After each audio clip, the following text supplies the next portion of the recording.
Okay, we're getting married. And usually, when we talk about this at first, I share a few images from Sean and I's wedding in 1999, like 150 years ago, before the internet. Like, there was no Pinterest or anything really super exciting besides like some wedding magazines to get ideas for wedding. And so we got married in the little chapel at the Catholic grade school I went to in Tustin.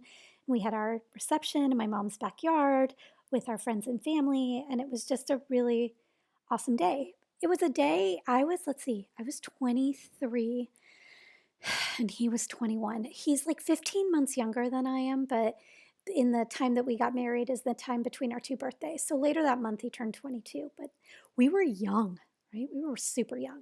So, it was a day that we certainly had looked forward to in our lives, but I would imagine if we had been older, we would have had a chance to enjoy it even more. The fact that you bring together all the important people in your life and you celebrate family in so many ways, not just the beginning of a marriage and things along those lines. I had dreamed of like the kind of dress I would wear. I was the type of person that grew up on TV when I was like 5 years old. I watched Princess Diana's wedding like in the middle of the night because you wouldn't record anything. Like there was no internet to see it. If you weren't up on TV, watching TV to see it, you weren't going to see it. And when to see my mom's People magazines with wedding dresses and things along those lines. And so that's a gendered phenomenon, right? So we a lot of times are socialized as women to like dream of our wedding days one day. And so that's where we're going to start with this. And so I want to do a wedding guessing game with everyone. So I want you just for yourself for a second to guess what you would think is the average wedding budget. You got your guess? It's $35,000 nationally, and in Southern California, it's $44,000. Okay, what's the price of an average wedding dress? I will tell you, a lot of times when I do this in class and we all yell out our guesses, students kind of overshoot this and they're like, $5,000. The average price of a wedding dress is actually a very affordable 1500 for something you're only going to wear once in your life, right? The average age of the bride and groom. And now I've been doing this activity for a while. And so I know for a fact over the last 5, 6 years, this has gone up and up and up. So bride is 29 and the average age for a groom is 31. The average number of guests, 139.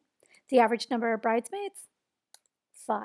And imagine that's an average. So, how many people does that mean they have more than 5? The most popular month to get engaged. Got it? It's December. So every time you see like those Kiss Begins with Cake commercials where there's, a puppy under the tree and they're out ice skating and all that stuff, it's because they're trying to get you to buy engagement rings. And then what's the cost of a diamond ring? The average cost of a diamond ring? Ready? It's something. $6,163. I will tell you right now, mine didn't cost anywhere near that. Mine cost about the price of that average wedding dress or so. Here's the thing I need to the caveat, the asterisk, like the qualifier. Where did this information come from? Who has gathered statistics on wedding prices and ages and everything else? It's the not.com. So you have to think they are automatically dealing with a probably higher than average socioeconomic status of its users and the people being surveyed. So if we kind of go back to the ideas of social research, like I would argue that this particular list of prices and everything else is probably not representative of the entire United States because of the sample size, right? Who did they actually get to answer their surveys? And so I think that skews the data a significant amount.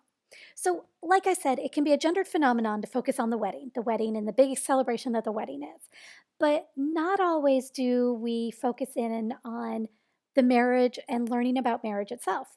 Last week, when we talked about dating and relationships and the idea of how do you know that that person's your person and you just know. And I brought up at the time that we usually have a lot of vague information that surrounds relationships. And that can be the case a lot of times with marriages too. So I would challenge you, if you are in a family that has couples, or a couple that has been married for, 30, 40, 50, 60. I've asked my students when we're in class together, sometimes every once in a while, a lot of times we usually get two, at least one student has grandparents who've been married for 60 or more years. Occasionally it's even like 70 years. It's amazing. And so I always ask you, have you asked those individuals who've had long-term relationships in your families, like what the secret to marriage is, right? And a lot of times people are like, no, I haven't. And so I would really, really encourage you to do that. The one chance I really got to do that was with my grandma's younger brother, Uncle Ted and Aunt Lorraine. And it was actually at my grandma's funeral. My grandma lived a long life. She lived to be 92. And so we were having a lunch together after her burial, and Uncle Ted and Aunt Lorraine were not, we didn't get to spend a lot of time with them. They live in Chicago. Like my grandma lived in Chicago also. And so we asked how long they had been married because they were both in their late 80s and it had been 63 years. And so we asked, what's the secret? And by we, I mean Sean and I, and then my sister and her husband were sitting with Uncle Ted and Aunt Lorraine. We asked, what's the secret to marriage? And without hesitation, they said, we argue every day. And so poor Sean, sitting next to me, thinks that he's actually come up with the secret as he offers this up. He's like so hopeful when he says this. He goes, oh, so the secret is you both win? My Uncle Ted didn't even say anything. He just winked at Sean and pointed at Aunt Lorraine. And so I would really, really encourage you, because that was a really meaningful moment in our lives and really important learning for Sean, right? The secret to a 63-year marriage is that you always uh, listen to, who wins the argument. What I want to do right now is talk about definitive aspects of a successful marriage. And so I'm going to go through them fairly quickly. So the first thing is your best friends, which I think is totally cheesy. Like, oh, Sean's my best friend. I guess I'm not a very nice person, but it just always makes me just kind of want to gag. Like, ugh, it's so, so cheesy. But think of the description of a best friend, right? Somebody you trust, somebody that you probably have the same sense of humor, somebody that you kind of have known for a long time, like they know your life, they know, you have like you're engaged with, who what the players are and who the people are and what the stressors are in each other's life. You have that level of involvement. You have things that you enjoy to do together. Like technically, I can be as sarcastic as I want and be like, oh, best friends, that's so cheesy. But it's true. You do want your spouse to be your best friend. Now, the next one seems fairly straightforward and basic, but you have seen into people in couples where you're like, do you like each other as a person? You need to like each other as a person. You need to believe in marriage. And I will admit, and I know I have this in common with a lot of my students, my parents are divorced. They separated when I was 3 years old, and they actually got divorced when I was, I think, 18, because their separation was amicable enough. They figured out custody and all other aspects of support and everything.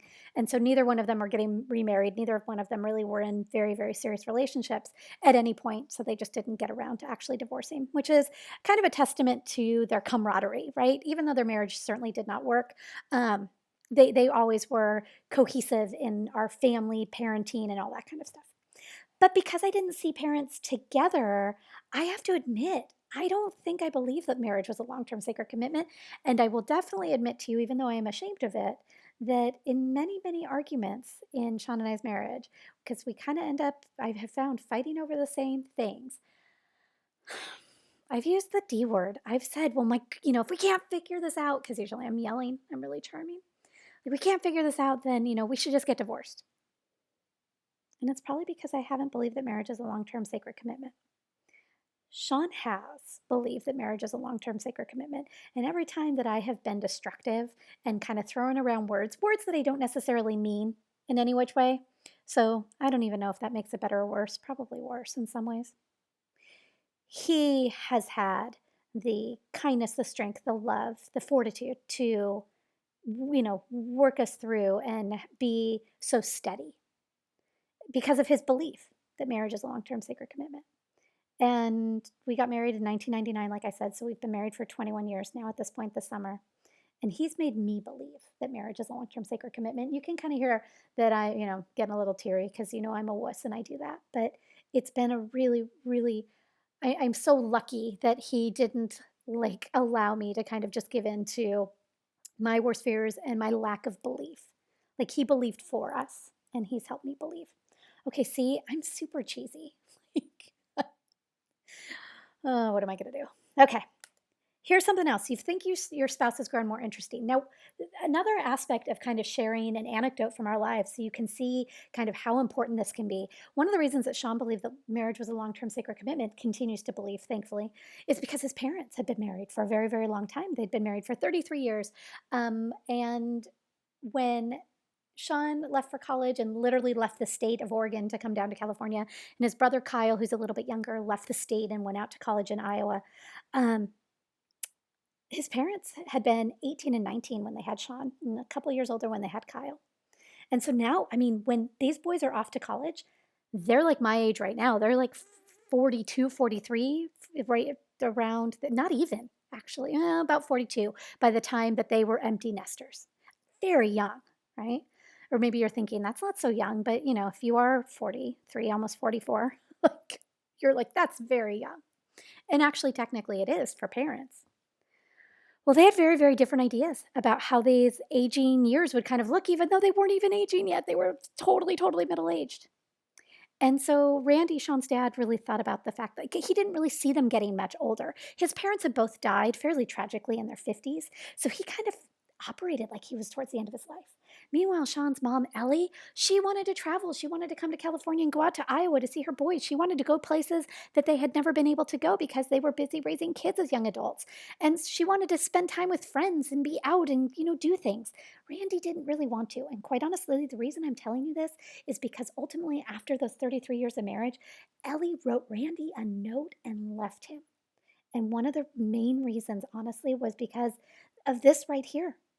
They really just grew apart in their ideas. They did not see each other getting more interesting. They did not discover new things to do together. And especially Randy kind of dragged them down because he didn't, discover new things to do himself. And I will be honest, he still really hasn't in a lot of ways. This is now, gosh, probably closing in about 10 years later. And it's just, who he is. He's happy kind of watching some TV and reading some books, and that's about it.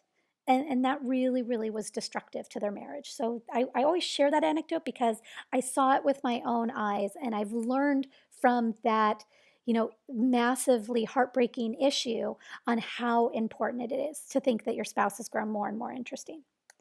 You need to agree on aims and goals. You need to agree on the big stuff. You need to figure out a way. I mean, that compromising stuff, I am not quite sure how you compromise on the big things because somebody ultimately has to relent.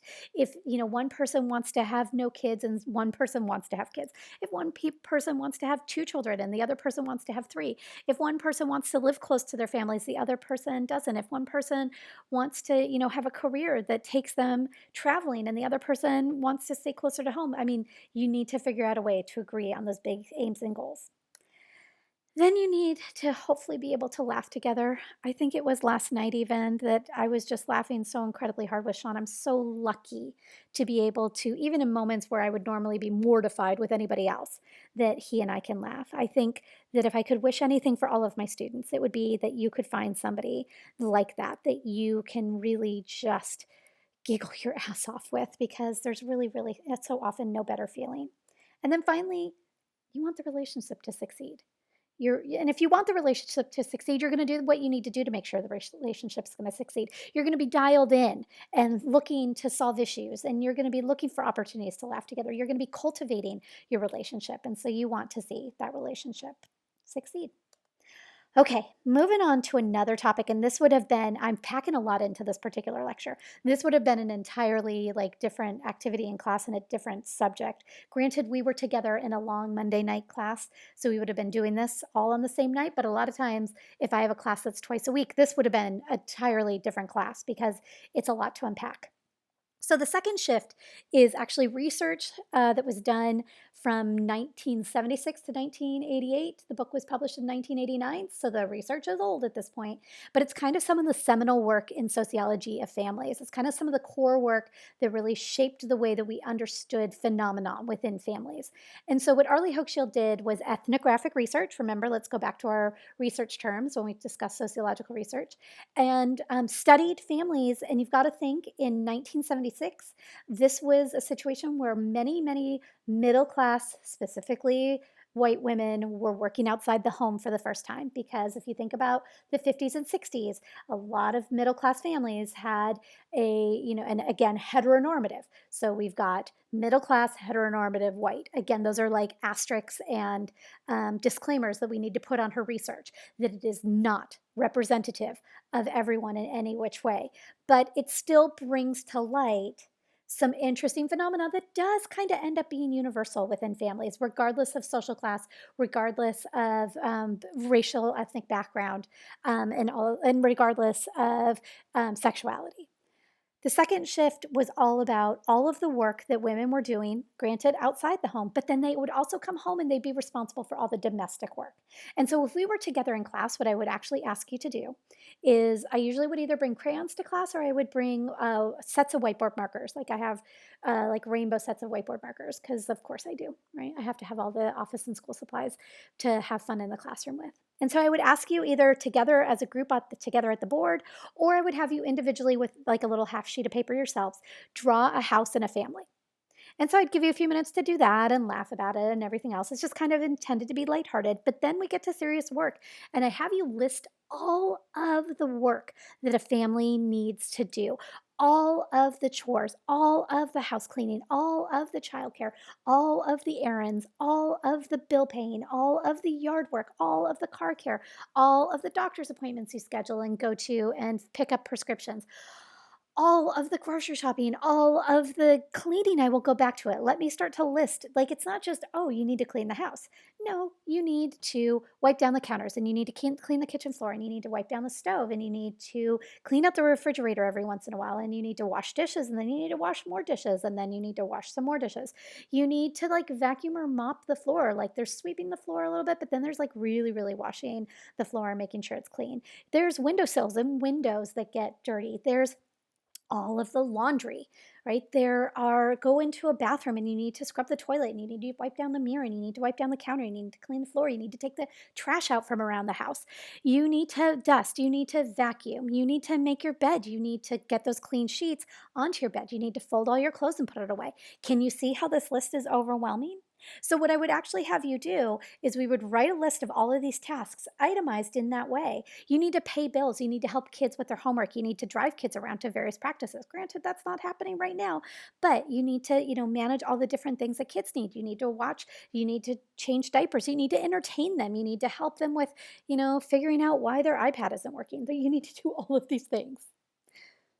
If you conceptualize, like if you were to go through that list that I just railed off so quickly, how many of these things are being done in a heteronormative family, right?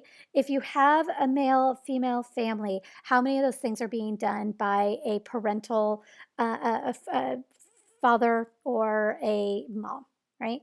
But then again, that's not representative of what we have as far as marriage. We have marriage equality. So if you were to think of a family of marriage equality and two women were married and raising children or two men were raising children, like again, that starts to really get you to reframe about how arbitrary the definition of like domestic work and who's responsible for it is, right? I would then ask you to, this takes a long time when we do this together. Go to washing dishes, right? How much time do you spend a day washing dishes? Even if you have a dishwasher, loading, unloading the dishwasher, washing the few things that, don't fit in the dishwasher and or shouldn't be washed in the dishwasher. How many times you do, and especially, a lot of times when you've drawn families with crayons or whiteboard markers, you've drawn two kids or so. So, thinking through, it's not just one person or a couple people. How many dishes do four people generate?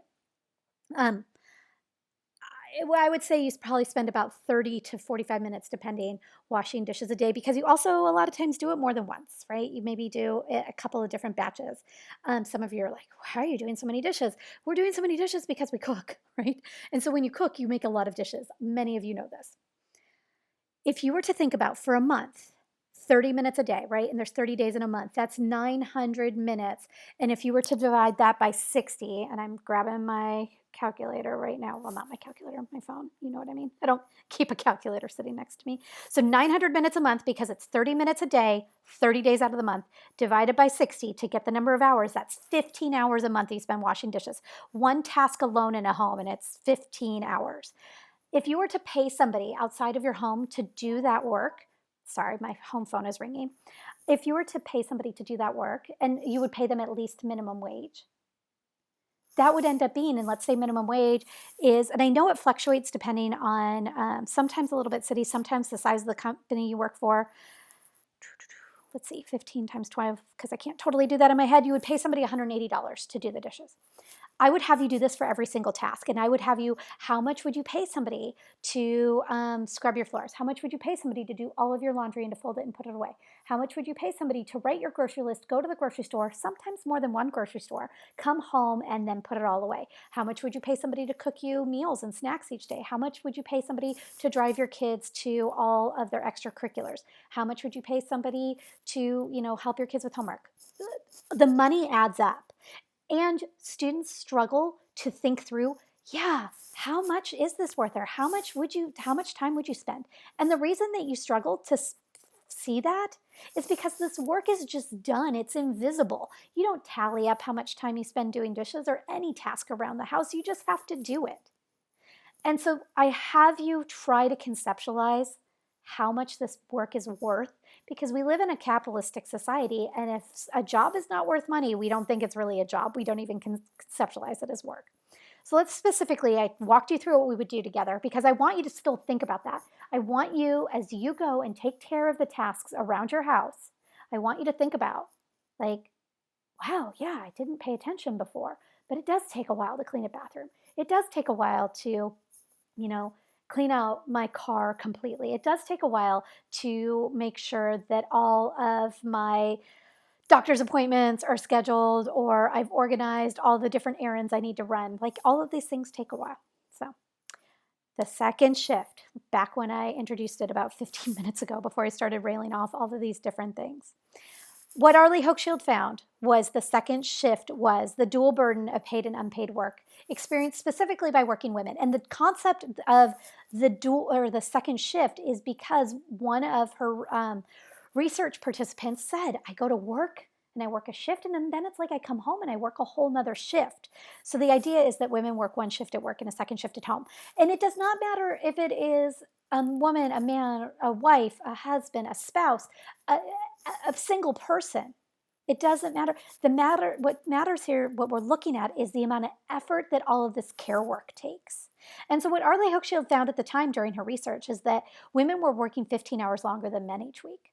And so that can result in you getting less sleep, that you don't have time to sit down and watch your favorite TV show, that you can't make plans to go to coffee with a friend. Like, it doesn't sound terrible, but it does add up. Over a year, if you take 15 hours a week, and 15 times 52 is very, very similar to 30 times 24.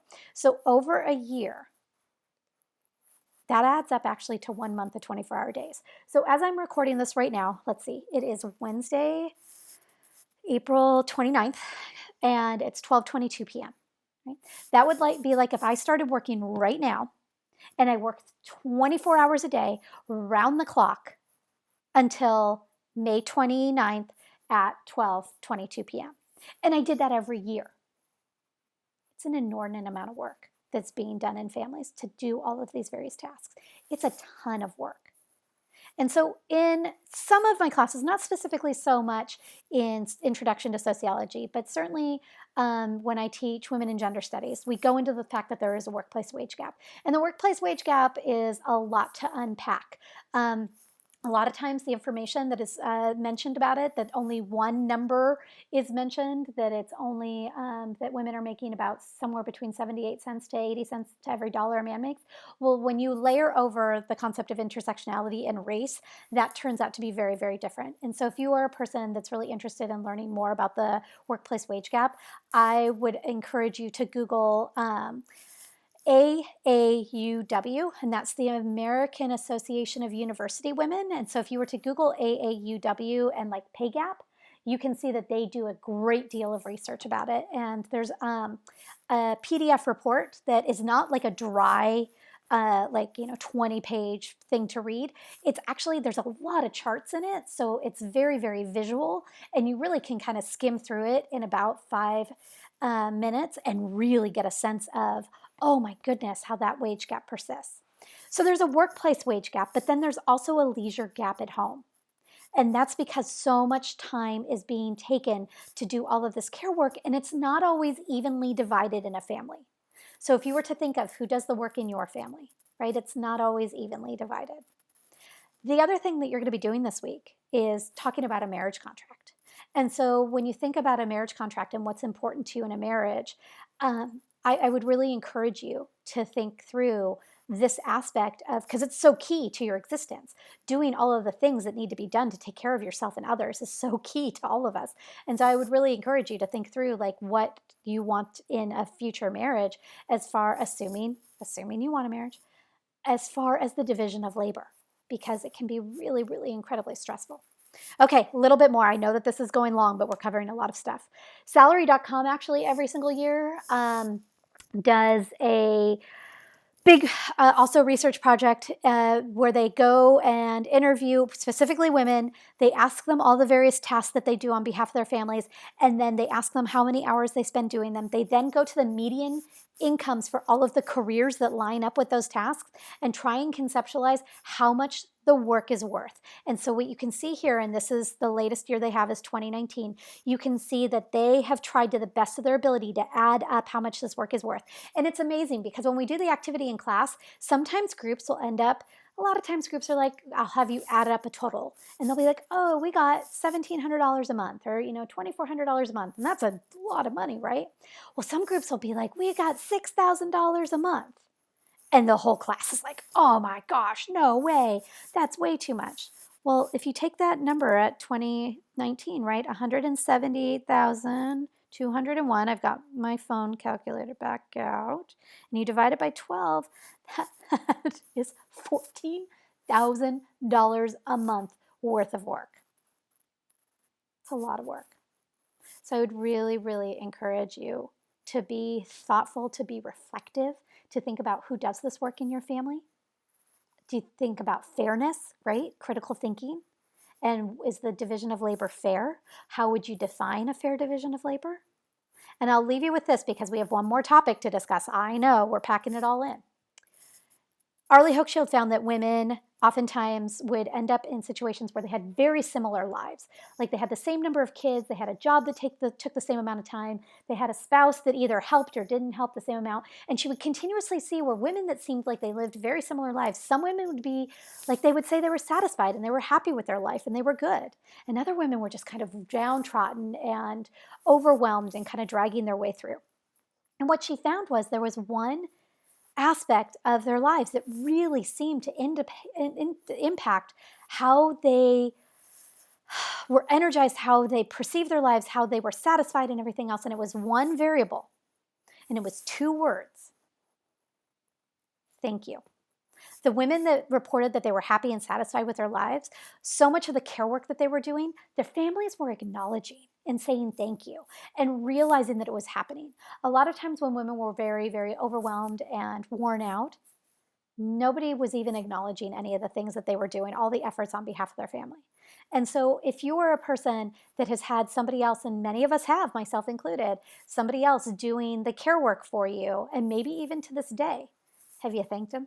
Right? I would really, really encourage you to, because nobody's going to end up with a check for $178,000 on their doorstep. As awesome as that would be, nobody's going to end up with a check for $17 for doing any of this. We don't get paid for all of this work we do to take care of ourselves and others. But we can still indicate that it's really worth something. So I would really, really encourage you, like I said, to be reflective about that. Okay, we talked about marriage, and we talked about this important aspect of marriage and family. And now we're going to talk about divorce. John Gottman is famous for the fact that he is a psychologist, actually. He can watch a couple argue for 5-10 minutes. And with, I think it's like 91% accuracy, John Gottman has done a lot of work on marriage. And so you're welcome again. This would be another, if you're interested in this, to go through and Google some of his work. It's actually John and Julie Gottman, his wife. I think he can predict with 91% accuracy whether or not a couple's going to get divorced, which is how he became well known because that's a pretty high accuracy rate. And so he shares what he calls the four horsemen of the apocalypse. These are the four things he's on the lookout for as far as a relationship falling apart. And so I want to share them with you. I don't have any images of the four horsemen of the apocalypse. I don't even totally understand what the four horsemen of the apocalypse and their actual term is. It's like the end of the world, right? I always think of like headless horsemen. I don't think that's accurate. But I present to you so that this PowerPoint slide is not super boring. The four cute little giraffe of the apocalypse. Those are the things that I used as little bullet points. So the first thing to be on the lookout for is criticism. Criticism is not complaining. Complaining looks like if I were to finish this lecture right now and go downstairs and the sink was full of dishes, because it was actually kind of full of dishes before I came up here. And Sean, thankfully, I put dishes in the dishwasher, but he said he was going to finish washing them while I came up to record this. If I were to come back downstairs and they were still sitting there, if I were to complain about it, I would be like, oh man, I didn't want to have to do the rest of these dishes, which sounds really natural coming out of my voice, right? Because I'm a good complainer. But if I were to be critical and criticize, the way that would look is if I would come downstairs and I think Sean needs to actually, he has to call all of the students on his caseload of students receiving special education services. And so he calls on Mondays and then he follows up and calls other students that he needs to check back in with on Wednesdays. And so I think he's actually downstairs calling students right now. But let's say he was actually downstairs and still watching the Last Dance, the Michael Jordan documentary that he's been kind of making his way through, that he was actually watching for a few minutes as he had a snack before he came upstairs, giving you all the benign information of our lives right now. But here's where we are.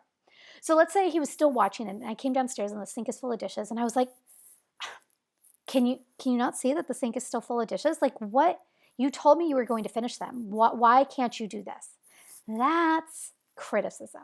I'm kind of going for the jugular and I am being mean and I am being pointed. So criticism and complaining look very different. Notice criticism also sounds really natural coming out of my mouth. I'm a monster. So the next one is contempt. Contempt is kind of like, it's utter hatred. Like you can't stand the person. Like they breathe wrong. So you can see the contempt is pretty severe. So if John Gottman has had this really high accuracy rate of being able to predict like couples divorcing, I'm pretty sure if you saw some of this from a couple, like he's given it away now. Like if you're on the lookout and you see all of this stuff, you're going to be like, oh dear, you're in trouble. So contempt is just like, I can't stand you. Defensiveness a lot of times can go right along with criticism when you think about it. But I know many of us can bring to mind that person in our lives that is just constantly defensive, that you can never tackle any tough conversation with because they are always deflecting. Possibly they're using criticism to kind of deflect. They're always just, it's not me, it's you. They kind of refuse to listen. So that can be really damaging in a relationship. And quite honestly, please keep in mind that granted John Gottman studied marriage, but these four things can really go above and beyond just the concept of, romantic relationships and marriages. Friendships and even family relationships. When you see some of these things, you know that there's some significantly impactful, hurtful things going on. The final thing is stonewalling. And what that means is you literally are going to build up a stone wall. I'm not going to talk to you about this. I push you out. I ignore you. And I will admit to you that historically over the years, this is something Sean and I have struggled with. This may come as a huge surprise to you. I talk a lot, right? And if I'm angry, I talk even more. And I will argue, I will debate. I am perfectly fine doing that. That is not Sean's nature. Sean, by virtue of who he is a quieter person who doesn't have quite as much verbal overload as I do, right? And so when we would get into arguments, and still to this day, we've worked on a way to be productive about this, but Sean kind of shuts down. And that's actually what he has used as a defense mechanism. Like historically, he would walk away. We're not talking about this. And he would be a stonewaller, basically. He would refuse to talk about anything. And that would just make me argue more and more, get more and more upset. But really what he was doing, his goal was to just calm down because I don't calm down. And he was overwhelmed. And so what we really had to work on, because he wasn't really trying to necessarily push me out, that wasn't his goal. His goal was like, I cannot handle this fast paced, argumentative, overwhelming situation that you are creating, Nora. I need a break. I need this to slow down. I need to revisit this. And so we've actually worked on a way that if he has not been destructive with it, that he's going to say, hey, you know what? I care about what's going on here, but this is getting ridiculous and you're being pretty mean. And I just want to take a break for, a half an hour or an hour, or I need to go run this errand, or I need to finish this task for school. And then we will get back to talking about this. That has been way more productive in our relationship than just him walking away and shutting out. And so I want to share, these really true very like things that happen, even though they don't shine the best light on me or even quite honestly our marriage, because again, so often in our society, we are vague about what goes on in marriages and we are vague about what goes on in relationships. And I don't think that does us any, that does not help us in any which way. And so to think about again, the general standards of critical thinking, clarity. And so I've tried to share with you, albeit we've packed in a lot of information here, some examples of being clear about what can happen in relationships. We all have seen, whether it's parents or aunts and uncles, grandparents, our friends, families, and things. Those are the examples we have of marriages. And so again, I encourage you, much like I encouraged you all along throughout this class, to be reflective, to think about where you got the ideas that you get, to think about what are the examples that you've seen that you agree with and that you have struggled with, and really start to be productive for yourself, thinking about your future and how you want to create these relationships for yourself.